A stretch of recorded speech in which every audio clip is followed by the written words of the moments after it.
17 années s'étaient écoulées. 17 longues années depuis l'orage, depuis l'incendie, depuis ce 4x4 noir qui avait emporté Jason hors du village, tel un rêve interrompu trop tôt. 17 ans qu'il n'avait pas revu la femme qui lui avait offert sa dernière assiette de riz jollof en l'appelant « mon fils ». Ni la petite fille aux 2 couettes tressées qui le traitait de « tête de mule » pendant les devoirs. Aujourd'hui, Jason était assis dans son bureau panoramique, au sommet d'un gratte-ciel de Victoria Island, à Lagos. PDG, milliardaire. Le plus jeune directeur général que la Lyon Corporation ait jamais connu. Il portait des costumes impeccables dont le prix dépassait le loyer de bien des gens, vivait dans des demeures comptant plus de pièces que de souvenirs, mais portait en lui une seule blessure qui refusait de cicatriser. Il n'avait jamais retrouvé Mama Ruth et Nena. Ce n'était pourtant pas faute d'avoir essayé. Il avait dépensé des millions en détectives privés, envoyé des hommes fouiller les vieux registres d'école, retracer les archives calcinées de la clinique du village. Rien. C'était comme si elle s'était évaporée avec la fumée de l'incendie qui avait détruit la modeste maison de Mama Ruth. Parfois, seul dans son manoir la nuit, il fixait la seule chose qui lui restait d'elle, une vieille photo de classe. On y voyait Nena et lui, debout sous le manguier. Elle tirait la langue. Lui croisait les bras, l'air d'une tête de mule obstinée. Parfois, il pleurait. Non pas parce qu'elle lui manquait, mais parce qu'il ignorait toute leur vie. Allait-elle bien? Était-elle en sécurité? Se souvenait-elle encore de lui? Il avait tout, mais sans elle, tout lui semblait vide de sens. Jason n'avait que 10 ans lorsque son père, le puissant PDG de la Lyon Corporation, mourut subitement d'une crise cardiaque au milieu d'un dîner d'affaires. Sa grand-mère, Grace, s'effondra sous le choc et sombra dans le coma.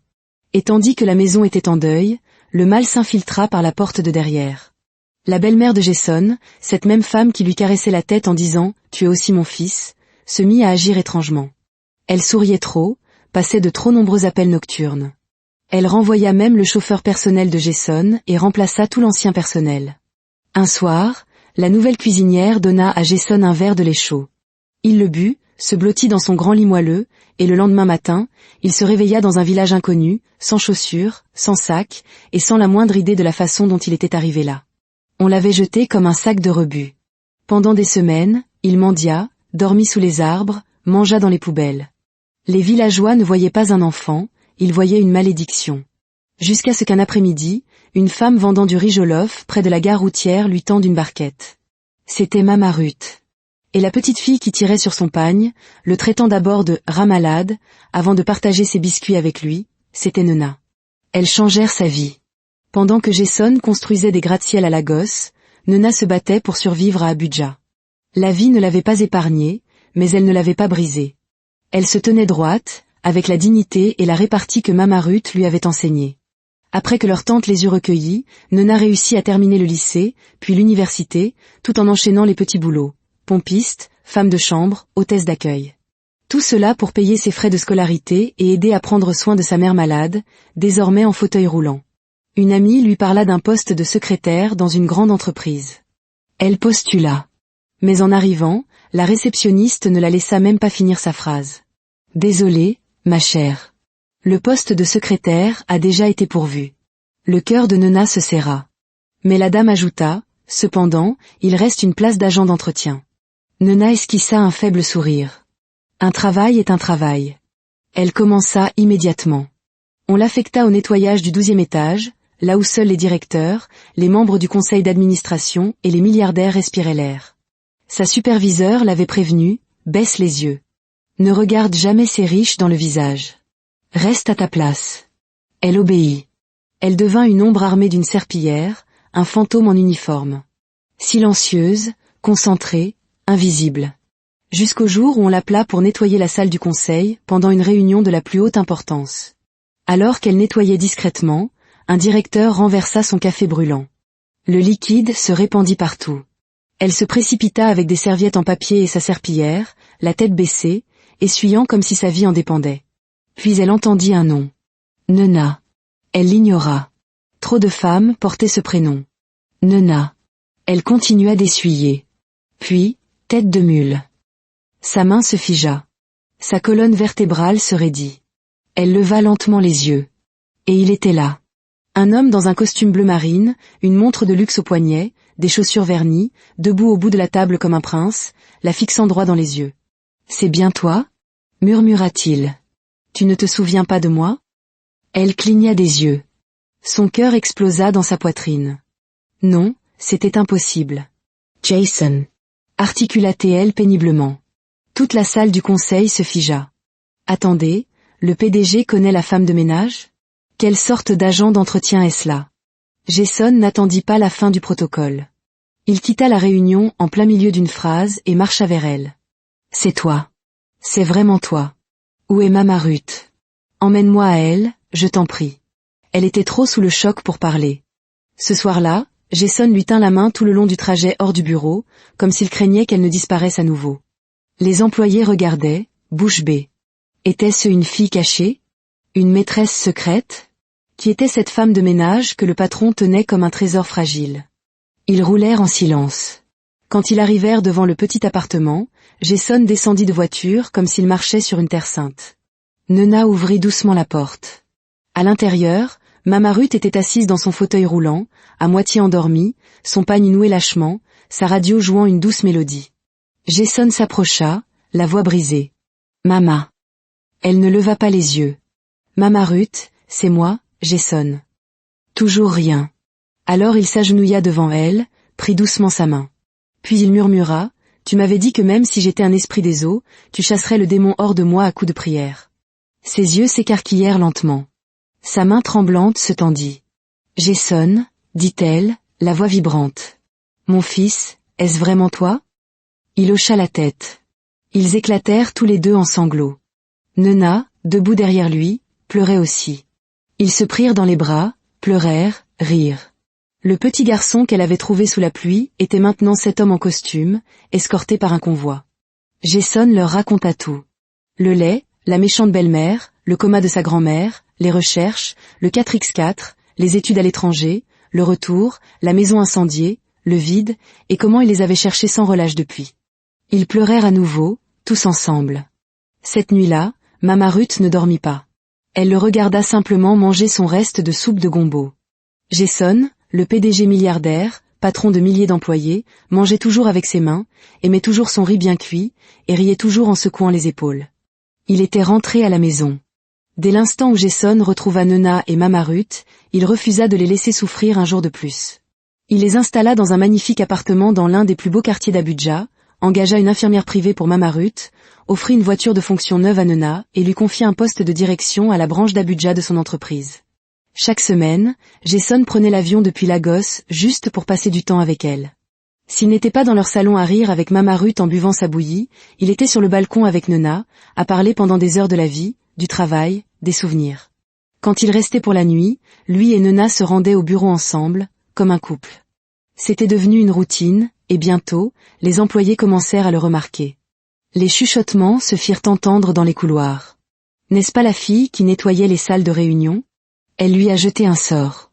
De femme de ménage à directrice, comme par magie.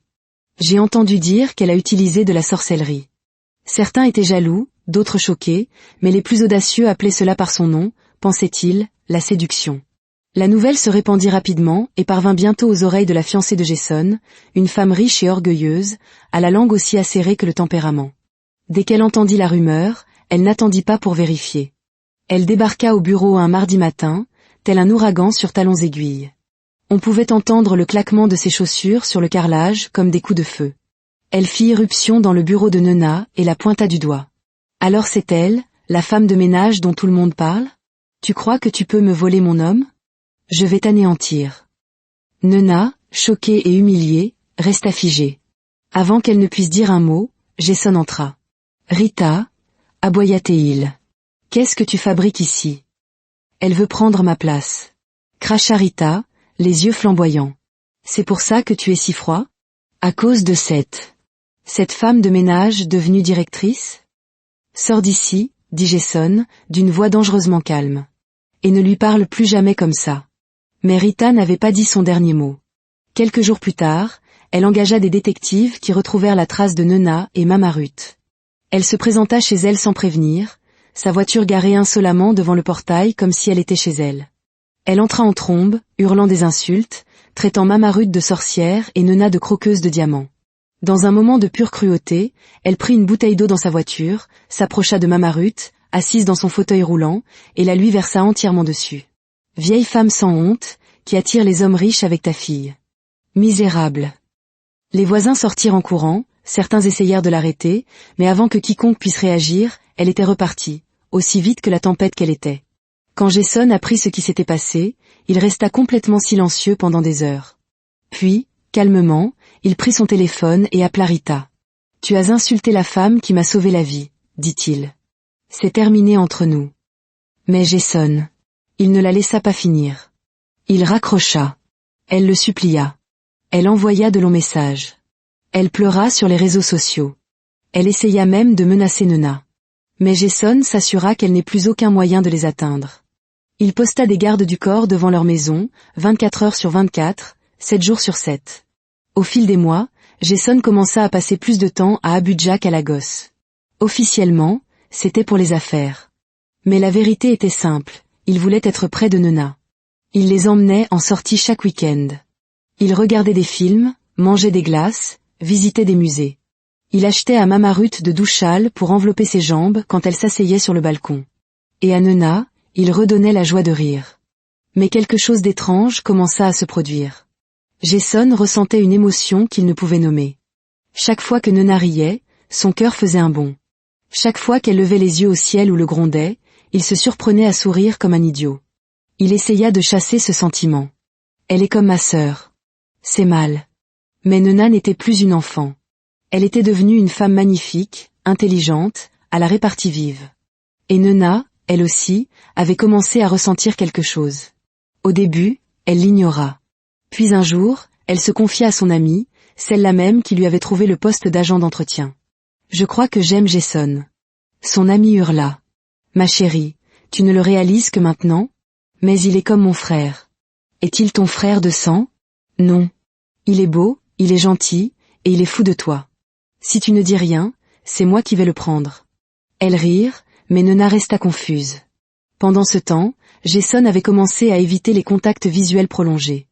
Il ne pouvait plus s'asseoir trop près d'elle sans se sentir mal à l'aise. Quelque chose avait changé, et tous deux le savaient. Mais aucun n'était assez courageux pour le dire. Pas encore. Après des mois à marcher sur des œufs, à voler des regards et à feindre d'ignorer la façon dont leur cœur s'emballait lorsque leurs mains se frôlaient, Jason n'en put plus. Il invita Nona à dîner, juste tous les deux. Ce n'était pas un de ces dîners grandioses de PDG avec 5 fourchettes et 12 verres à vin. Non, c'était simple, calme et personnel.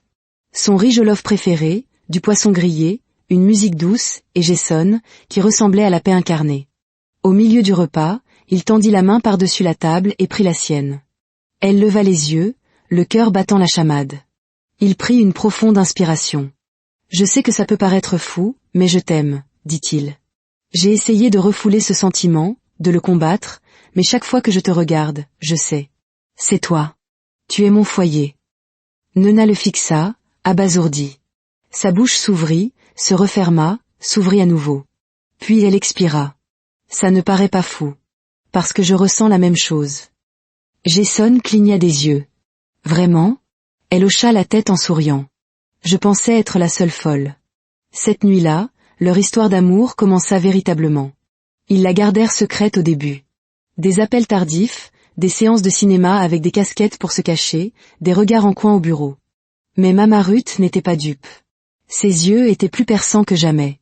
Puis, un samedi après-midi ensoleillé, Jason et Nona s'agenouillèrent devant son fauteuil roulant dans le salon. Jason s'éclaircit nerveusement la gorge. « Mama, nous avons quelque chose à te dire. » Elle les regarda, le visage impassible. « Vous voulez avouer que vous êtes amoureux depuis le mois de janvier ?» Ils se figèrent.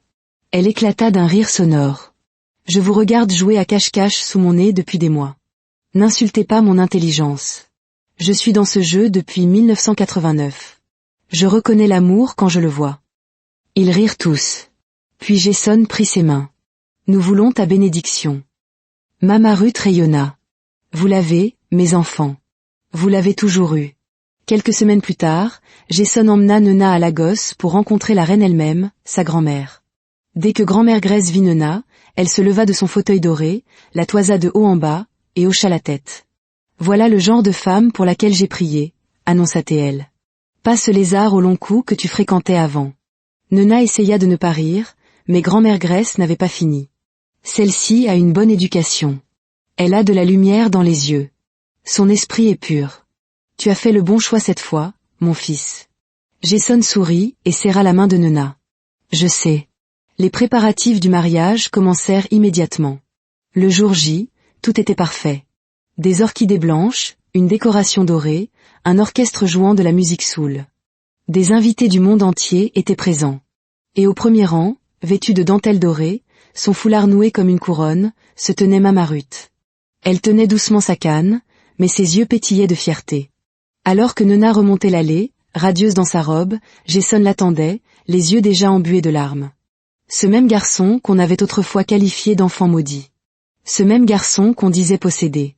Le voilà aujourd'hui, grand et accompli, sur le point d'épouser la fille de la seule femme qui avait cru en lui quand tous les autres voyaient un démon. Mama Ruth murmura pour elle-même alors que la cérémonie commençait, je ne les ai pas écoutés. Je n'ai pas laissé leur méchanceté endurcir mon cœur.